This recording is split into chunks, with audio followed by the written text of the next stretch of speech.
Welcome to episode 14 of The Grocery Guru with Andrew Grant. Andrew, how are you? Hi, Darren. Good. Thank you. You?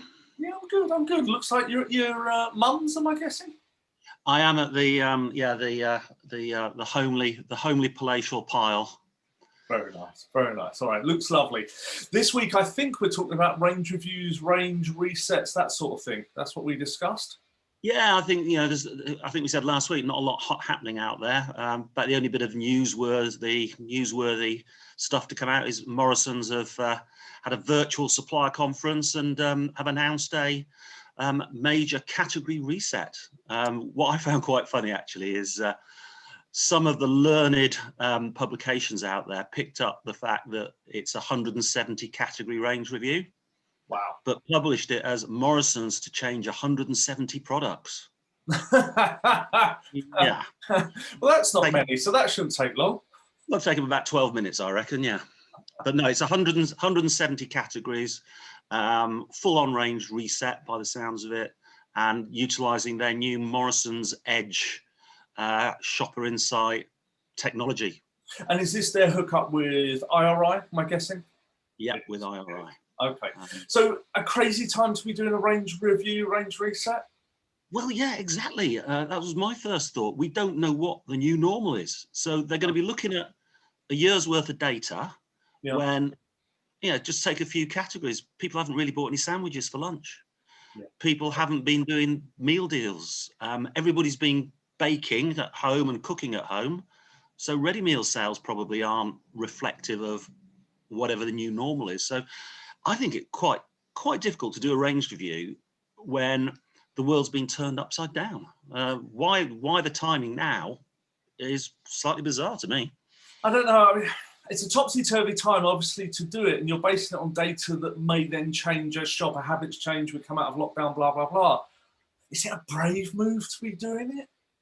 I think not. Is my suspicion. Not well, I suppose as long as they put a common sense rule over it, but obviously we don't know what data will come out, but you can sort of, with some of the macro trends we've talked about over the last few months, you can almost imagine a situation where, a whole aisle of flour, you delist ready meals, you take out front of store and fill it with masks.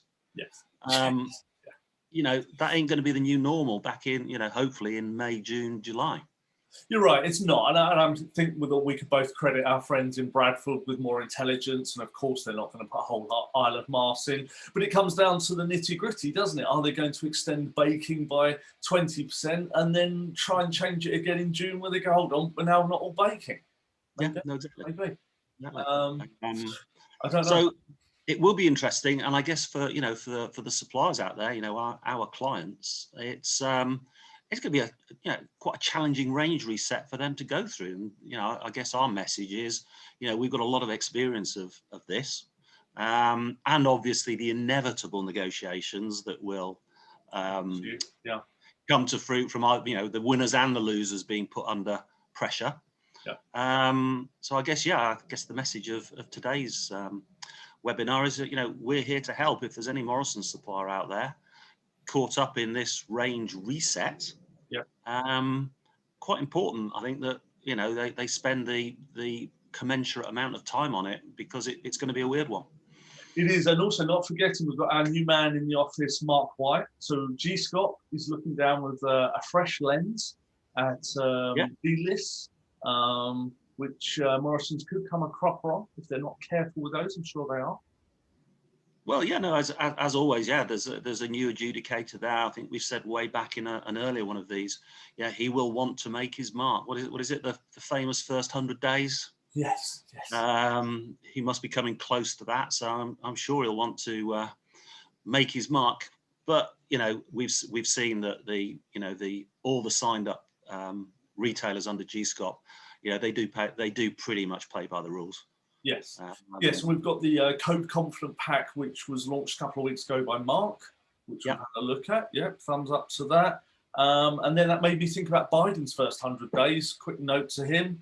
I think he's made some cracking decisions of basically overturning everything that Trump did. Probably not a difficult first 100 days for him, but probably outside our remit, I think, Darren. I think so. So let's come back to range reviews.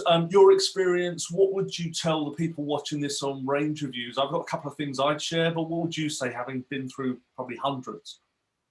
You've just got to immerse yourself in the data and, come up with the, well, stick with the shopper, as we've always said. Shopper is king. Start with the shopper and work back. Yes. I guess if you're a supplier or a brand that gets genuinely bad news, in the sense that your products are no longer shopper relevant, then you're going to have to do some very, very deep navel gazing, because otherwise you'll just end up basically spending money to keep listed, which might work in the short term, may buy you the time to sort of re-strategize in the medium term. But other than that, suppliers need to be all over the numbers and really understand why, if we're talking Morrisons, why Morrisons shoppers buy their products, and build themselves an armory of insights. So when the inevitable conversation comes along, be it good or bad, it'll inevitably be attached to money. Yep. They can have a very forceful and logical argument based on Morrisons' own shopper behaviours. Like that. My own experience of being on the sidelines and watching some reviews is that they don't start with an objective. So the objective should be, we're going to make X more money. We're going to attract 10% more clients. And what's your famous phrase? Wop, fop, and pen? Yeah. Just explain that so these guys know what we're talking about.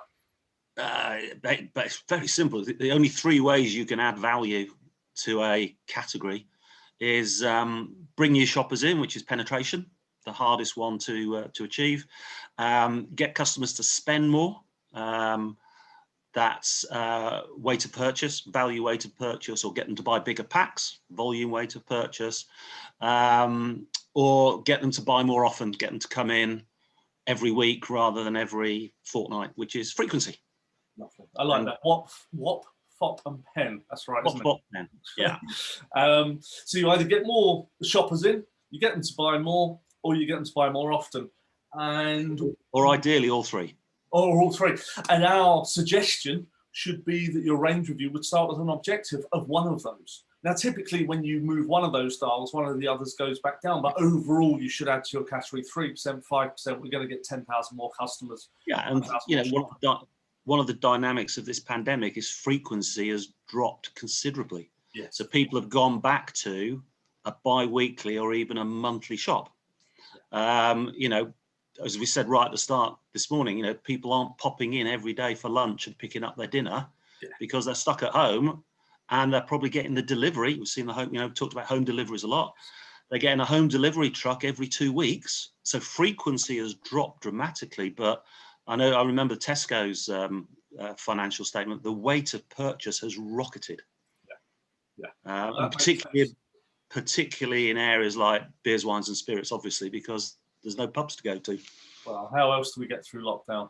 One last piece from me on range reviews is that I see suppliers and supermarkets treating every SKU the same in terms of availability. But if we understand that this SKU is substitutable, then maybe this SKU will be bought in its place. We don't need to drive 100% availability of this one because they'll buy this one. But you take tobacco, 100% availability, of course, because you're not going to buy anything else. But there are other SKUs that will be more substitutable. So one of the things I would advocate is an availability strategy along with the range. Well, it's the basic building blocks of category management: complementarity and substitutability. And it's where, if you are a product that is not substitutable, and I'd say something like HP sauce, if you want, people buy HP sauce because it's HP sauce. Yep. A few people may buy the own label, but pretty much it's an unsubstitutable product. Agreed. So you can build yourself a very strong argument for being in a category if people will walk away if that particular product isn't available. But then complementarity is very important. If you're selling jam, you probably have to sell spreads and bread.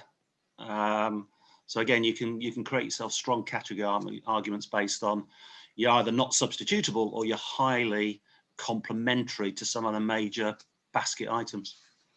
Good, like it. I'm going to leave you with a question, see if you can answer it. HP, what does it stand for? Houses of Parliament, isn't it? Used to be on the labels. Very good. Okay. Used to be on the labels back in the day. I'll catch you out next time. Andrew, for this week, thank you very much. Okay. Take care. Take care. Bye.